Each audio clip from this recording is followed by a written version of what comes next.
ยินดีหลายๆที่น้องๆได้รับรางวัล Best Confidence จากเวที Center Star Model มง2025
ดังๆให้กับน้องๆทั้ง3ยินดีด้วย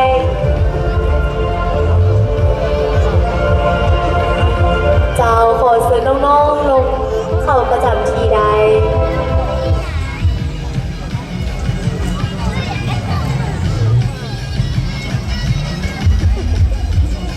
และต่อไปเขาจะมาประกาศรางวัล Personality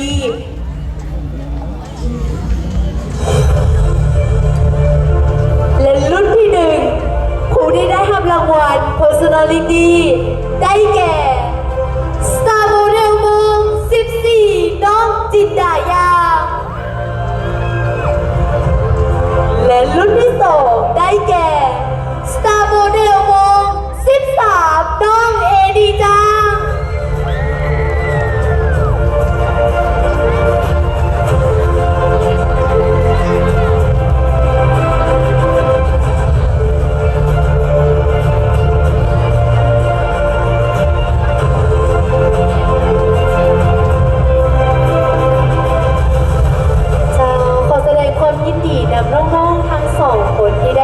Personality ขอเสียงปรบมือดังๆให้กับน้องๆทั้ง2คนแน่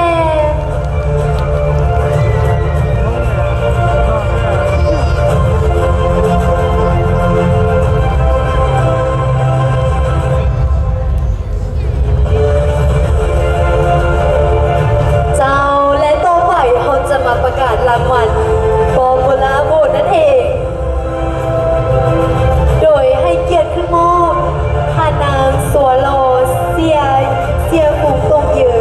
หัวหน้าศิลปะของหน่วยศิลปะสมาคมส่งเสริมกีฬาวรรณคดีพื้นเมืองและอนุรักษ์กิจของประเพณี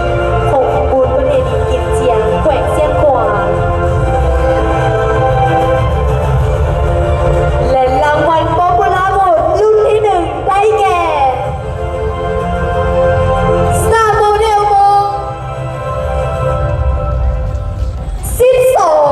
น้องยาลาโล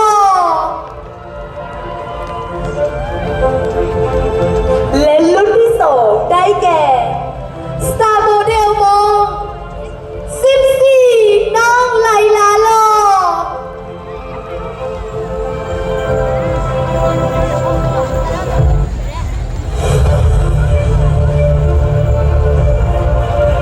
เจ้าขอเชิญท่านนางสัวโลเซียฟุงตุงเยอหัวหน้าศิลปะของหน่วยศิลปะสมาคมส่งเสริมกีฬาวรรณคดีพื้นเมืองและอนุรักษ์กิจของบุญประเพณี กินเจียงแขวงเสียงขวางขึ้นมอ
ตำแหน่งป๊อปปูล่าโหวตและคนที่สองของรุ่นที่หนึ่งที่ได้เข้าท็อปสามหมายเลขใดกองเสียได้แก่ Star Model มง08น้องจินดาลอนได้ปอ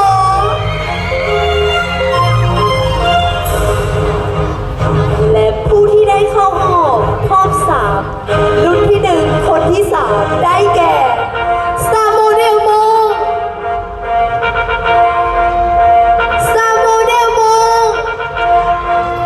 14น้องจินดายา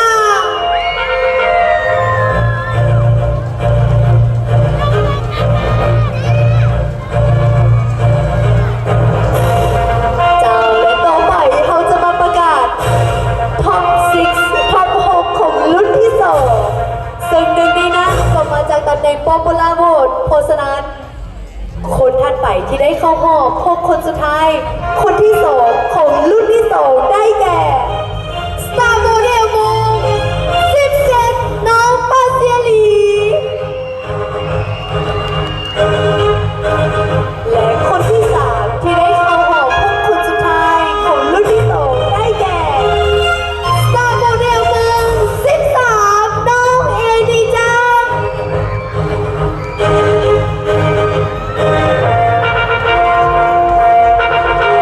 และคนที่สี่ที่ได้เข้ารอบ6คนของรุ่นที่สองได้แก่ Star Model มง02น้องอาลีมัว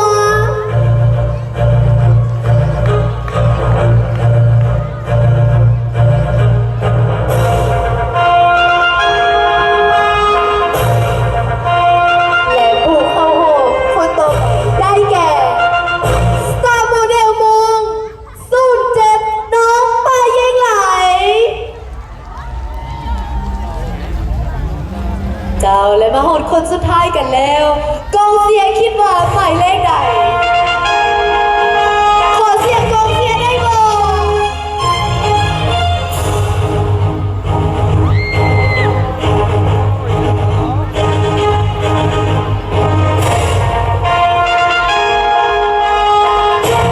เจ้าและคนต่อไปได้แก่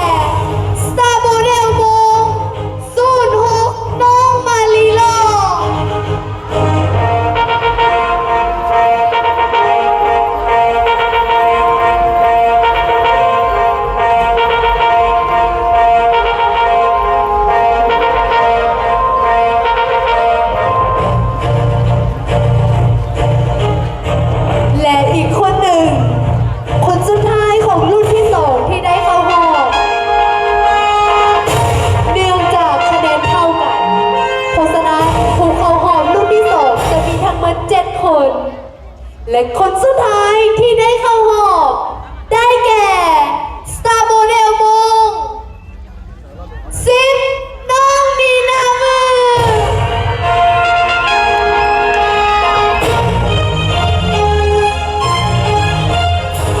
และนี่ก็คือโฉมหน้าของผู้เข้าหอบทั้งหมดของพวกเขาและเซิร์นน้องๆลงมาก่อนใดและขอเสียงตบมือให้กับน้องๆที่บ่ได้ไปต่อน้องๆเก่งหลายแล้วและเฮ็ดดีที่สุดแล้วเวนี้บ่ได้เวหนามาใหม่เป็นกำลังใจให้ทุกคนสู้ๆต่อไปเจ้าขอเชิญน้องๆที่บ่ได้ไปทางบนพักผ่อนใด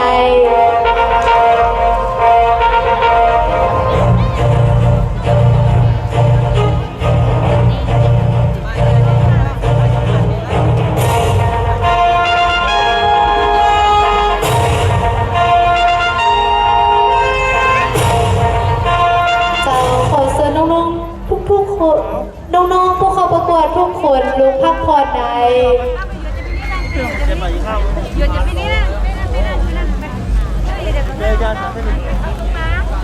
และต่อไปเขาจะพาทุกๆคนมาพบกับ The Winner ที่มาจากนครหลวงเวียงจันทร์ที่ได้มาเป็นกรรมการในมื้อนี้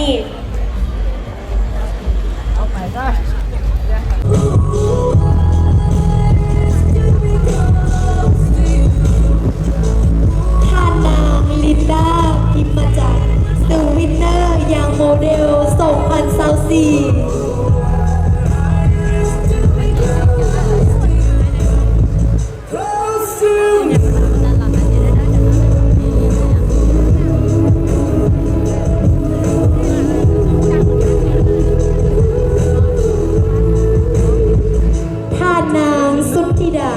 มีผมมาบงสาร The Winner Star Model 2023Now this might be a mistake,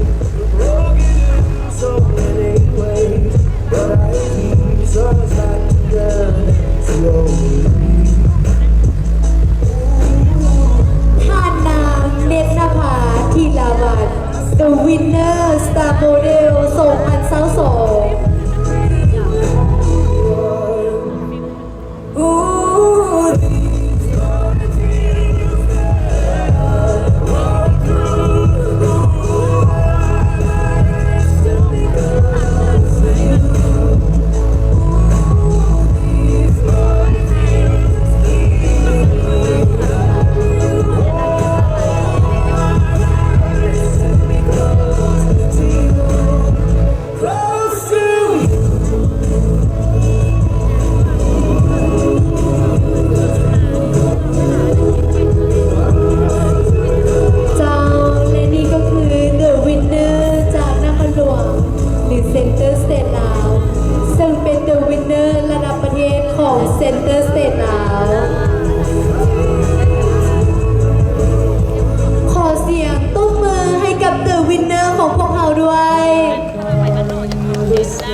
และก็ต้องขอบใจที่ให้เกียรติมาเป็นกรรมการในครั้งนี้ขอบใจเจ้าขอเชิญ The Winner ลงพักผ่อนใด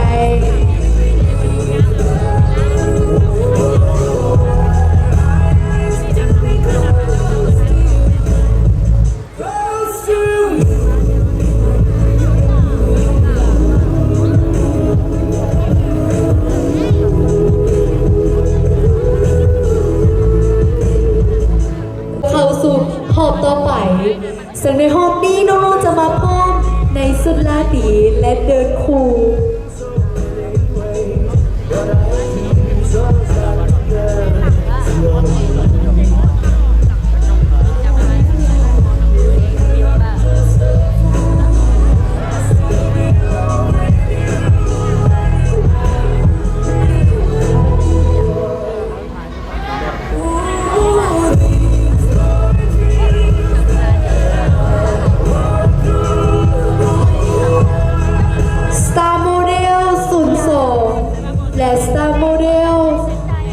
14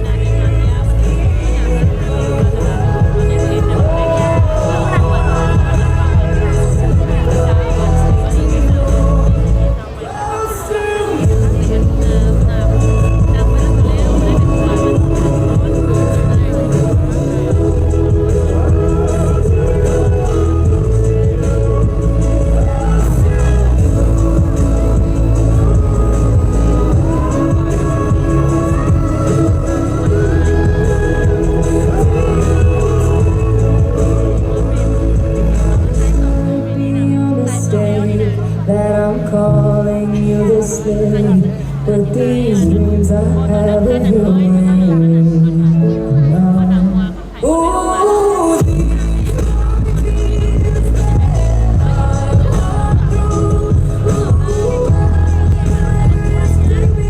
Star Model โมง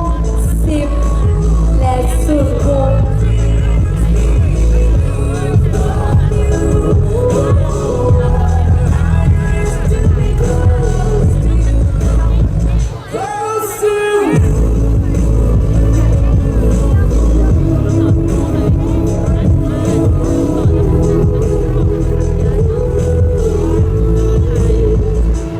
didn't notice what I lost until all the lights were off,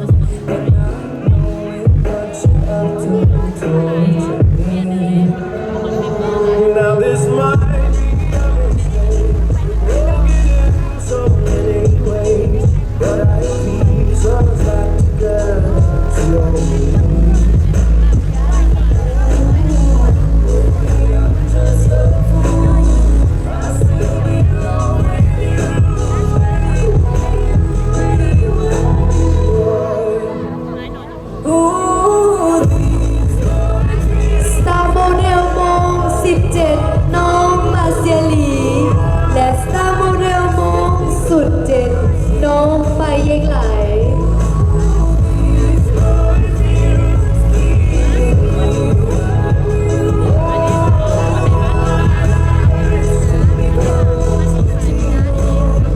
close to you.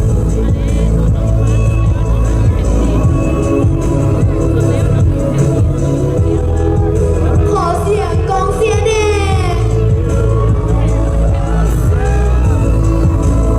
Star Model โมง13 น้องเฮนิจางหวังเนง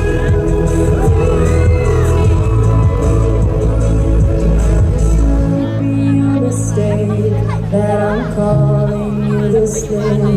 but these dreams I have of you.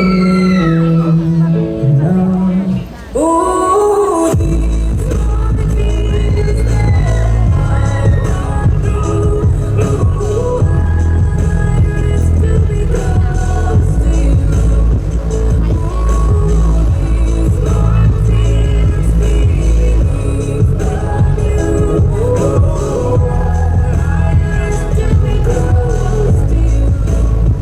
close to you.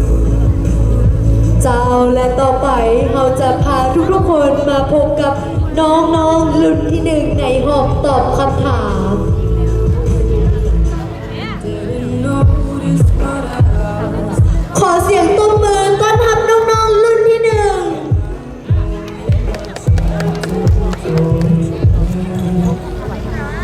Now this might be a mistake, broken in so many ways, but I piece us back. ขอเสียงกองเสียแน่ ขอเสียงกองเสียดังๆอีกครั้งหนึ่ง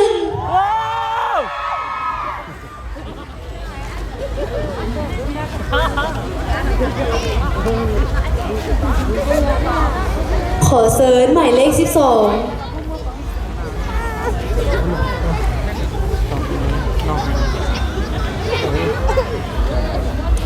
ขอเสียงกองเสียอีกครั้งหนึ่งได้บอกดังๆอีกครั้งหนึ่งดังๆอีกครั้งหนึ่ง น้องโคตรเทียบ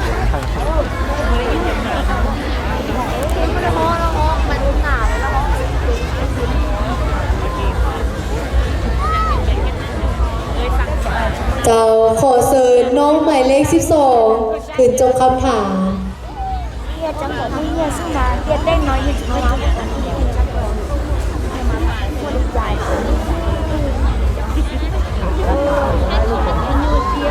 ความสลัดจะต้องมีงามก็ไม่ได้เมียน้อย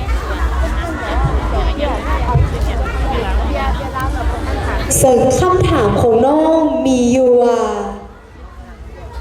ความสุขของน้องแม่นอย่างทวนคำถามอีกครั้งหนึ่งความสุขของน้องแม่นอย่าง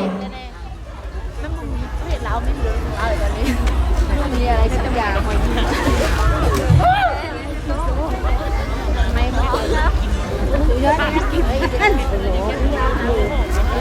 โดยขอบใจสำหรับคำถามเหียนขนาดกรรมการน้องขอตอบความสุขของน้องแม่นได้เหตุตามสิ่งที่มักสิ่งที่ฝันเช่นเดินแบบเต้นฟ้อนร้องเพลงนั่นเป็นสิ่งที่น้องมีความสุขหลายขอขอบใจ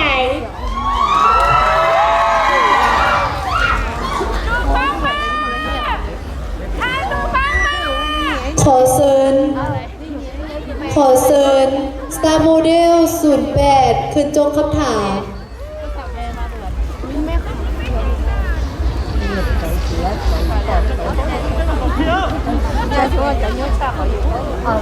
ซึ่งน้องได้คำถามหมายเลข 2คำถามของน้องมีอยู่ว่าใหญ่หมาน้องอยากเฮ็ดอาชีพหยังย้อนหยังทวนคำถามอีกครั้งหนึ่งใหญ่หมาน้องอยากเฮ็ดอาชีพหยังและย้อนหยัง โดยขอขอบใจสำหรับคำถามเหียนคณะกรรมการหลานขอตอบยายหมาน้องอยากเห็บอาซีย่าเป็นหมอจะได้เบิ่งเยงพ่อแม่พ่อเฒ่าแม่เฒ่าไอ้เอ้ยน้องให้เพื่อมีสุขภาพแข็งแรงอยู่กับน้องไปนานๆและที่สำคัญได้ช่วยเหลือทุกๆคนขอขอบใจ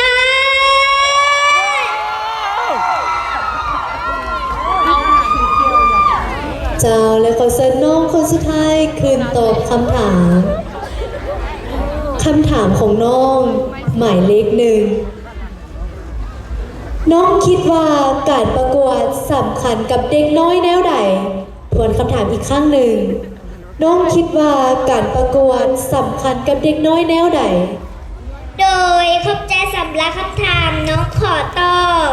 การประกวดมีความสำคัญหลายกับเด็กน้อยทุกคนใช้เวลาเป็นประโยชน์ มีประสบการณ์และสามารถช่วยให้เด็กธรรมดากลายเป็นเด็กที่มีชื่อเสียงไปทั่วโลกขอขอบใจ ขอเสียงตุ้มมือหนักๆให้กับน้องๆท็อป3รุ่นที่ 1ขอเสียงกองเชียร์แน่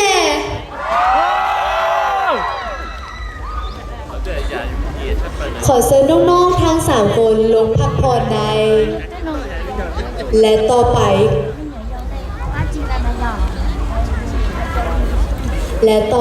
เมนเฮามีรางวัลมอบให้กับทางสปอนเซอร์ขอบใจมีของขวัญมอบให้กับทางสปอนเซอร์ขอบใจที่ว่ายังอำนวยความสะดวกทางด้านสถานที่กับงานประกวดในครั้งนี้